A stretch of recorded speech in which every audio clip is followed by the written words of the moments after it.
வீரம். அப்படி அழகிய பெயரை தனதாக கொண்ட ஆனந்தா வித்யாலயா மழலையர் மற்றும் தொடக்கப்பள்ளியின் ஆண்டு விழாவிற்கு வருகை தந்துள்ள அனைவரையும் எங்களுடைய பட்டிமன்றம் குழு சார்பாக இனிதே வரவேற்கிறேன். தலைப்பு: இலக்கியத்திலும் இதயத்திலும் வீற்றிருப்பது கல்வியா, செல்வமா, வீரமா? ஆகா, தலைப்பை தேர்ந்தெடுத்த எங்களுடைய ஆசிரியர் பெருமக்களுக்கு தங்கத்தில் காப்பு செய்து போட வேண்டும். அதிலும் என்னை நடுவராக அமர்த்தி அழகு பார்த்த அனைவருக்கும் என் கரம் கூப்பி சிரம் தாழ்த்தி நன்றியினை தெரிவித்துக் கொள்கிறேன்.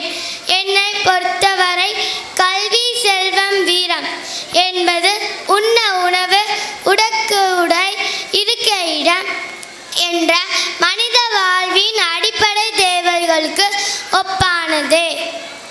எனினும் தர்க்கம் என வந்துவிட்டால் தலைப்பை ஒட்டிய முடிவை கூறும் இடத்தில் நான் உள்ளேன்.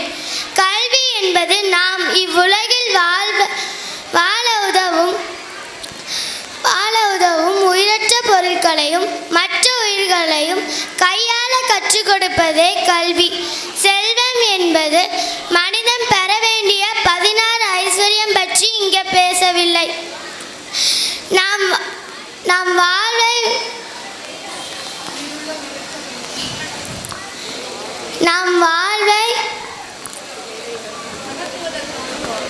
நம் வாழ்வை தேடிய அத்துணை உயிர் மற்றும் உயிரற்ற பொருட்களை காக்க உதவுவது வீரம்.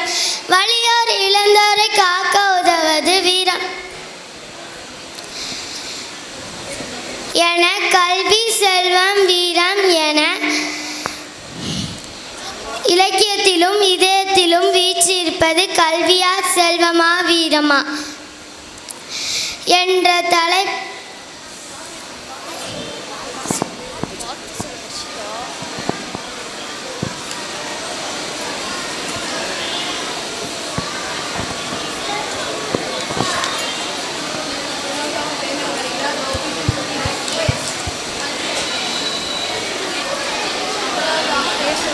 முதலாளாக பேச வருகிறார் எங்கள் பள்ளியின் சொல்லின் செல்வன் ரோஹித்.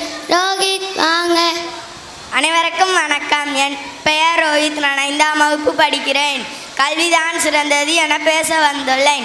அறியாமையை அகற்றி அறிவை காட்டும் அற்புத விளக்குதான் கல்வி. கல்வி என்பது வெறும் 3 எழுத்து தான். ஆனால் மனிதர்களின் வாழ்வை மாற்றும் தலையெழுத்து அதுவே. பெருமைக்காக தேடி போவது அல்ல கல்வி, பெற்றதை கொண்டே பெருமை தேடிக்கொள்வதே கல்வி.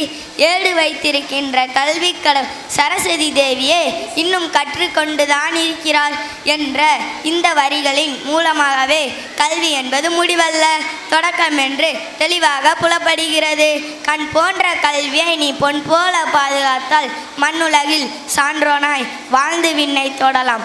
ஆதலால் நடுவர் அவர்களே, இந்த உலகத்தையே மாற்றக்கூடிய சக்தி வாய்ந்த கருவி கல்விதான். போட்டியும் பொறாமையும் பொய் சிரிப்பு நிறைந்த உலகத்தில் நமக்கு துணையாக இருப்பது கல்வி மட்டுமே.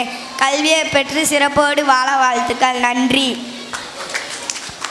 ஆகா, நம் வாழ்வை மற்றும் தலையெழுத்து கல்வி என்று உண்மையாக உறக்க சொன்ன ரோஹித்துக்கு வாழ்த்துக்கள். அடுத்து வாங்க கதிர்வேல், வீரத்தை பற்றி பேச. அனைவருக்கும் வணக்கம். வீரமே சிறந்தது என பேச வந்துள்ளேன். வீரம் என்பதன் பொருள் என்ன? மிகுந்த உடல் வலிமை, போரிட்டையும் உடைத்தறியும் வல்லமை. இப்படி சிந்தித்தால் அது தவறு. வீரம் அல்லது மரம் என்பது துணிவான ஒரு உணர்வு.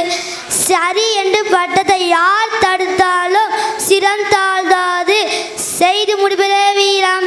இந்த உலகில் சகிப்புத்தன்மையே உண்மையான வீரம். மூவேந்தர் ஆண்ட என்ற முத்தமிழ் திராவிடத்தை பாவேந்த கனவையெல்லாம் மேம்பிக்க வேண்டுமென்றால் வீரமே துணை நிற்கும். கல் தோன்றி மண் தோன்றா காலத்தின் முன்பே தோன்றிய தொல்புகள் வீரமே. எனவே நடுவர் அவர்களே, வீரமே சிறந்தது என்று கூறி என்னிடம் சாடுகிறேன். வீரமே ஜெயம். நன்றி. அருமை அருமை அருமையான பேச்சு. அடுத்ததாக செல்வத்தை பற்றி பேச பிரகஸ்பதி, வாங்க. அனைவருக்கும் வணக்கம். செல்வம் தான் சிறந்தது என்று பேச வந்துள்ளேன். நடுவர் அவர்களே, இவ்வுலகில் செல்வம் தான் சிறந்தது என்று வள்ளுவரே கூறிவிட்டாரே. பொருள் இல்லாருக்கு இவ்வுலகம் இல்லை என்று வளமான வாழ்வுக்கு தேவையான ஆரோக்கியம், கல்வி, செல்வம் ஆகியவை அவற்றுள் மற்ற இரண்டையும் பெற்றுத்தரக்கூடியது. பணமின்றி வாழவே இயலாது. அன்றாட வாழ்க்கை சுழற்சிக்கு பணம் தேவை. பாச முறைகள் எல்லாம் பணம் உள்ளவரை மட்டுமே. இன்றைய சூழலில் பணம் இல்லை என்றால் ஒட்டி பிறந்தவர்கள் கூட எட்டி போய் நின்றும் என்று ஏட்டு சிறகாய் கறிக்கு உதவாது. வீரத்துடன் இருந்து என்ன பயன்? பைசாவுக்கு பயனில்லை. இளம் வயதில் தன் மகன் தென்னை மரம் பெறும்பொழுது கைதட்டி அவன் வீரத்தை பாராட்டினான். ஆனால் அது தன் தலைவனின் கட்டவுட்டுக்கு பால் அபிஷேகம் செய்ய அவன் மேற்கொள்ளும் பயிற்சி என்றான். திரைக்கடல் ஓடியும் திரவிய தேடு என்று நம் முன்னோர்கள் செல்வதே முன்று நிறுத்தி கூறியுள்ளார்கள். ஆகவே செல்வமே சிறந்தது, செல்வமே சிறந்தது என்று கூறி விடைபெறுகிறேன். நன்றி. பணம் இல்லை என்றால் ஒட்டி பிறந்த உறவு கூட எட்டி போய் நிற்கும் என்ற புதுமொழியை கூறி செல்வமே என பேசிய பிரகஸ்பதிக்கு வாழ்த்துக்கள். கல்வியை பற்றி இறுதியாக பேச விக்னேஸ்வரனை அழைக்கிறேன். அனைவருக்கும் வணக்கம். நான் கல்வியே சிறந்தது என பேச வந்துள்ளேன்.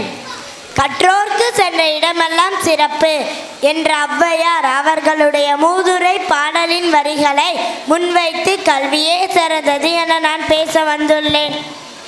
துணையாக வருவது தூய நற்கல்வி என்ற திருமந்திர பாடலின் மூலமாகவே ஒருவருடைய இறப்பிற்கு பின்னும் இந்த உலகில் நிலைத்திருப்பது அவருடைய பொருளோ செல்வமோ அல்ல, கல்வி மட்டும்தான்.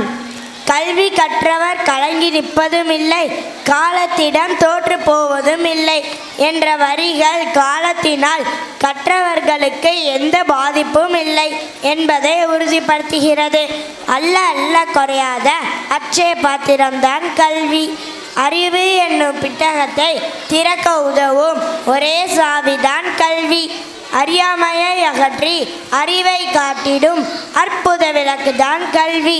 நாட்டின் மிகப்பெரிய அரணே கல்வி. ஏடுகள் பல புரட்டியதால் வாழ்க்கையில் ஏற்றம் தந்திடுமே கல்வி. கல்வி கற்பது தவம், அதை கற்பிப்பது வரம். யார் கைவிட்டாலும் கற்ற கல்வி கைவிடாது உன்னை. நன்றி. இவ்வுலகில் யார் நம்மை கைவிட்டாலும் கல்வி நம்மை கைவிடாது என கல்விதான் எல்லாம் என பேசி சென்ற வேணுகார்த்திக்கு வாழ்த்துக்கள். விக்னேஸ்வரனுக்கு வாழ்த்துக்கள். வீரத்தை பற்றி இறுதியாக பேச எங்கள் பள்ளியின் பேச்சு பீரங்கி குருலட்சுமி வாங்க. அனைவருக்கும் வணக்கம்.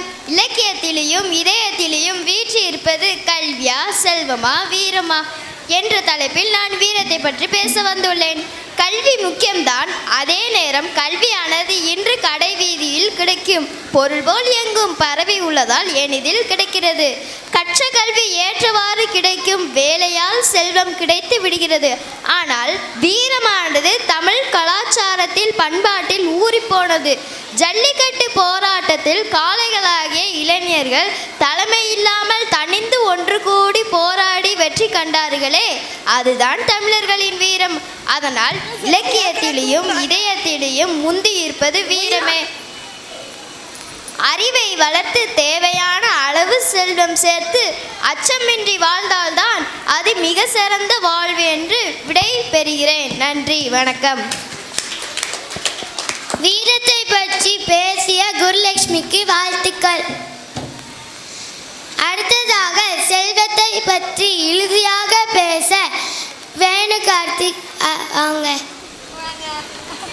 அனைவருக்கும் வணக்கம். நான் செல்வத்தை பற்றி பேச வந்துள்ளேன். காசே தான் கடவுளடா, அந்த கடவுளுக்கும் இது தெரியுமாடா. கைக்கு கைமாறும் பணமே உன்னை கைப்பற்ற நினைக்குது மனமே. ஆம் நடுவர் அவர்களே, பணம் என்பது வாழ்க்கை நகர்வதற்கான வாய்ப்பு வசதிகளை தரக்கூடிய மனிதனின் அருமையான கண்டுபிடிப்பு.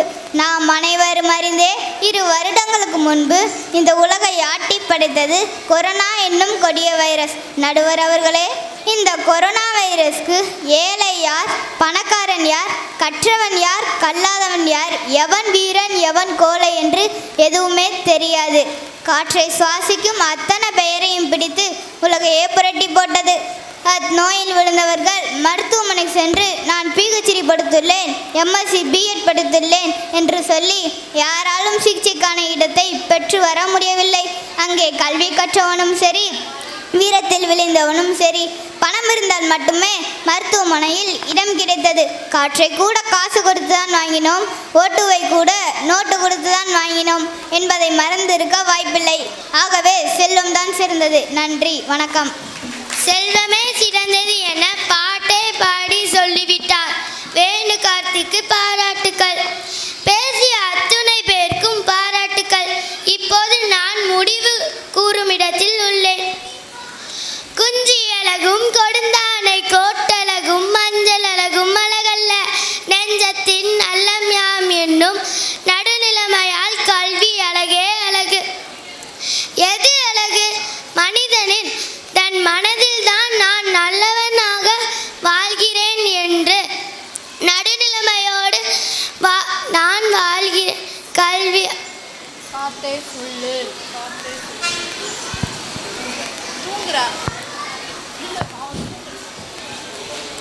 மனிதன் தன் மனதில் தான் நான் நல்லவனாக வாழ்கிறேன் என்று நடுநிலைமையோடு எனக்கு எண்ணத்தை உருவாக்கும். கல்வியின் அழகே அழகு என நாலடியார் விளக்கிறார். எண்ணம் அழகுபட்டால் வாழ்வு அழகாகிவிடும் என்பது நிதர்சனம். அப்படி அழகான வாழ்வு வாழ செல்வமும் வீரமும் அவசியம் இருந்தாலும் கல்வியே அத்துணைக்கும் அடித்தளமான அமைகிறது என்பது நிதர்சனம். நன்றி, வணக்கம். நன்றி.